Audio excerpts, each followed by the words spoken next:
छत्तीसगढ़ वक्फ board का बड़ा फैसला सामने आया है। मस्जिद मदरसों में तिरंगा फहराया जाएगा। राष्ट्रीय पर्व पर तिरंगा फहराने का निर्णय जो है यहाँ पर लिया गया है। वक्फ बोर्ड की तरफ से तिरंगा फहराने और मिठाई बांटने के निर्देश भी दिए गए हैं। 15 अगस्त को मिठाई बांटी जाएगी और तिरंगा फहराया जाएगा। और साथ ही फैसले का कांग्रेस अब जो है विरोध करती हुई नजर आ रही है। कांग्रेस ने सिर्फ मुसलमानों को वोट बैंक समझा और मुसलमानों को आतंकवादी बनाने का काम किया। देश की एकता से दूर रखा गया। जो भी गतिविधियां होती है तो लादेन भाईजान बोला जाता है कांग्रेस के नेता, और कई आतंकवादी है मीरवाइज चाचा बोला जाता है। तो कांग्रेस की सोच है कि वो सिर्फ आतंकवाद को समर्थन करती है और भारतीय जनता पार्टी राष्ट्रीयता की बात करती है। जो देश से प्यार करता है वो राष्ट्रीय ध्वज से प्यार करेगा। जब कांग्रेस राष्ट्रीय ध्वज से प्यार ही नहीं है और आतंकवादी को साथ देना है तो विरोध करना उनका मकसद है। अब सलीम रजा जी के इस तर्क पे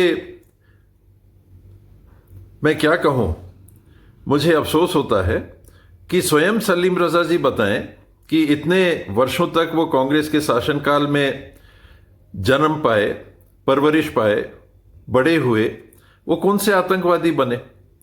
आतंकवाद को अपनाने वाले विकृत मानसिकता के चुनिंदा लोग होते हैं और उसका किसी दल से, किसी सरकार से कोई ताल्लुक होना ये कतई कोई कारण नहीं होता।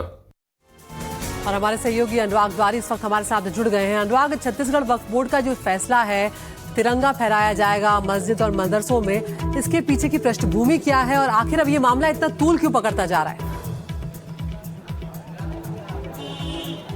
बिल्कुल अदिति, देखिए जो डॉक्टर सलीम रजा हैं वो वहाँ के जो अल्पसंख्यक मोर्चा है बीजेपी उसके भी अध्यक्ष हैं। और इसके पहले भी स्वतंत्रता दिवस पर भी उन्होंने कहा था कि जो मदरसे और मस्जिदों में ध्वजारोहण होगा और अब जहाँ पर झंडा फहराया जाएगा 26 जनवरी पर, वहाँ पर अब उनका कहना है कि मिठाई बांटी जाएगी। और उन्होंने ये भी कहा है कि जो आर्थिक रूप से कमज़ोर मदरसे हैं उनको 5 से 7 हज़ार रुपये भी दिए जाएंगे ताकि वो झंडा फहरा सकें या फिर मिठाई का इंतज़ाम कर सके। लेकिन साथ ही साथ उन्होंने चूंकि इस पर कांग्रेस पर हमला भी बोला और कहा कि कांग्रेस की मानसिकता रही है कि कांग्रेस हमेशा एक तरह से उन्होंने कह दिया कि आतंकवादियों के प्रति उसका नरम रवैया रहा है और कांग्रेस के राज में आतंकवादी फलते फूलते हैं। इस पर कांग्रेस ने तीखा हमला बोला जो उस वक्त के उप मुख्यमंत्री थे कांग्रेस की सरकार में। वापस लौटेंगे, फिलहाल आपको बता दें कि वक्फ बोर्ड के अध्यक्ष सलीम राज हमारे साथ जुड़ गए हैं। उन्हीं से जान लेते हैं आखिर इस पहल का उद्देश्य क्या है। सलीम जी बताइए, आखिर ये शुरुआत जो हो रही है इसके पीछे क्या उद्देश्य है? देखिए, कांग्रेस ने सामाजिक समरसता बिगाड़ने का काम किया, हिंदू मुस्लिम एकता को खंडित करने का काम किया, राष्ट्रीय ध्वज से, राष्ट्रीय पर्व से दूर रखा गया। ये कांग्रेस की सोच है।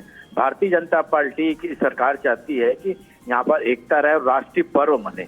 मैंने कोई दिवाली का दीप जलाने का नहीं बोला मस्जिद में, मैंने सिर्फ बोला हूँ कि वहां पर ध्वजारोहण होना चाहिए मस्जिद मरगा दरगाह में। इसमें कांग्रेस को आपत्ति क्या है? जी यहाँ पर टीएस सिंहदेव जी बताएं।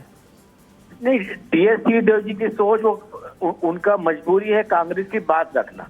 कांग्रेस सिर्फ आतंकवाद को बढ़ावा देने का काम करी है, उसके कारण देश असुरक्षित था। आज जो स्थिति है भारतीय जनता पार्टी की, नरेंद्र मोदी की सरकार में, पाकिस्तान पर जाके वार किया जाता है, किसकी सरकार में हुआ? मनमोहन सिंह जी की सरकार में हुआ क्या? तो हम तो चाहते हैं कि राष्ट्रीय और राष्ट्र हित में कार्य होना चाहिए। तो सलीम जी यहाँ पर सिंहदेव साहब यही बात याद दिलाने की कोशिश कर रहे हैं। वो ये कह रहे हैं यहाँ पर कि जब सलीम साहब पैदा हुए थे तब कांग्रेस का राज रहा होगा, तो ऐसे में अब तक उनको ऐसी क्या समस्याएं यहाँ पर आई, उस पर क्या जवाब है आपका? नहीं, मेरी क्लियर है कि मैं कांग्रेस की विचारधारा से सहमत नहीं था। सलीम जी बने रहिए आप, टीएस सिंहदेव साहब खुद भी जुड़ गए हैं। सिंहदेव साहब, यहाँ पर सलीम साहब सीधे तौर पर कह रहे हैं कि कांग्रेस के राज में बांटने का काम किया गया है और इसीलिए अब वो ये बड़ा फैसला यहाँ पर ले रहे हैं कि अब तिरंगा जो है वो फहराया जाएगा मस्जिदों और मदरसों पर। जी, सलीम साहब को आदाब। बीच बीच में मुलाकात होती रही है, प्रेम व्यवहार बना रहा है। और मैंने जो कहा था वो सलीम साहब के उस बयान के संदर्भ में कहा था कि कांग्रेस ने आतंकवाद फैलाया। इसीलिए मैंने कहा कि सलीम साहब इसी भारत में जन्मे, उनकी परवरिश हुई, वे बड़े हुए, कांग्रेस शासन में कई सालों तक रही। आतंकवाद उनके नजदीक नहीं पहुंचा। कुछ लोग रहते हैं जिनकी विकृत मानसिकता रहती है, वो ऐसे विचारों से प्रभावित होकर हिंसा का रास्ता लेते हैं और उन्हें किसी सरकार की देन कहना उचित नहीं है। और ये कई धर्म के मानने वालों को ये बात लागू होती है, यानी आतंकवाद की।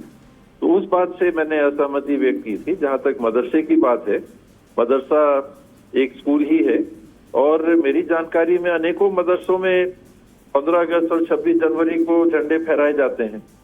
मैंने ये भी सुना सलीम साहब के बयान में कि वो मिठाई भी बच्चों के लिए उपलब्ध कराना चाहते हैं, तो अच्छी बात है। तो कहीं विरोधाभास नहीं दिखता। लेकिन कांग्रेस की विचारधारा को ये कहना कि कांग्रेस की वजह से आतंकवाद सलीम साहब, फिर आप ये बताइए कि जो सिंहदेव साहब कह रहे हैं वो आपने सुन लिया, लेकिन अभी तक आपको रोका किसने था आखिर?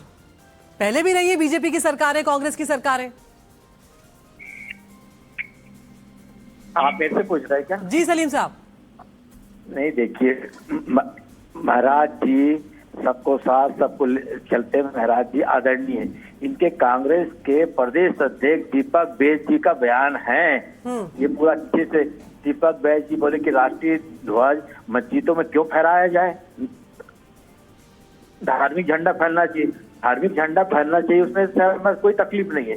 राष्ट्रीय पर्व है, जो भारत का नागरिक है वो राष्ट्रीय पर्व मनाएगा, जो राष्ट्रीय नागरिक नहीं वो राष्ट्रीय पर्व नहीं मनाएगा, उसको यहाँ रहने की कोई इजाजत नहीं है।